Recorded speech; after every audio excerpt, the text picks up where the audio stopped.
ఎప్పటికి మారుతావు సోదరా? జై శ్రీరామ్. ఎన్ని పెళ్లి చూపులో, ఎంత అల్లరో, ఎంత తాపత్రయమో.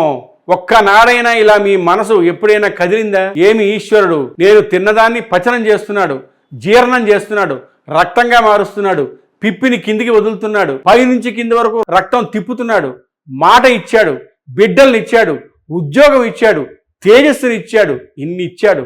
చదవగలను, చూడగలను, ఆనందించగలను. సర్వేశ్వర నాకు ఎన్ని ఇచ్చావయ్యా అని ఇవన్నీ చూసేటప్పటికీ ఆనంద తన్మయత్వంలో నీ కన్నుల వెంట బాష్పధారాలు కారుతూ ఉండగా నువ్వు భగవంతుడి ముందు కూర్చుని పూజ చేస్తున్నప్పుడు తర్వాత నామం గుర్తు రాకుండా నిలబడిపోయినటువంటి పూజ చేసిన రోజు ఒక్కటి ఉన్నదా? సహస్ర చంద్ర దర్శనాలు అయిపోతున్నాయి. ఏమిటి నీ వల్ల ఉపయోగం? యుక్త వయస్సులో నువ్వు ఉన్నప్పుడు పని ఒత్తిడిలో పూజ చేయడం కుదరదని చెప్పావు. ఎప్పుడో రిటైర్ అయిన తర్వాత పురాణాలు చదువుకుంటా అన్నావు, పూజ చేసుకుంటా అన్నావు. ఇప్పుడు నీ తోటి సహచరులతో నీకొచ్చే పెన్షన్ గురించి, నీ ఇన్సూరెన్స్ గురించి చర్చిస్తున్నావు.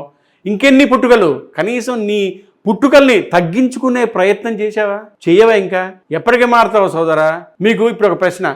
పునర్జన్మ సిద్ధాంతాన్ని మీలో ఎంతమంది నమ్ముతారు? మీరు ఏమనుకుంటున్నారో కమెంట్ బాక్స్లో పెట్టండి. హలో బదులు జై శ్రీరామ్ అనండి.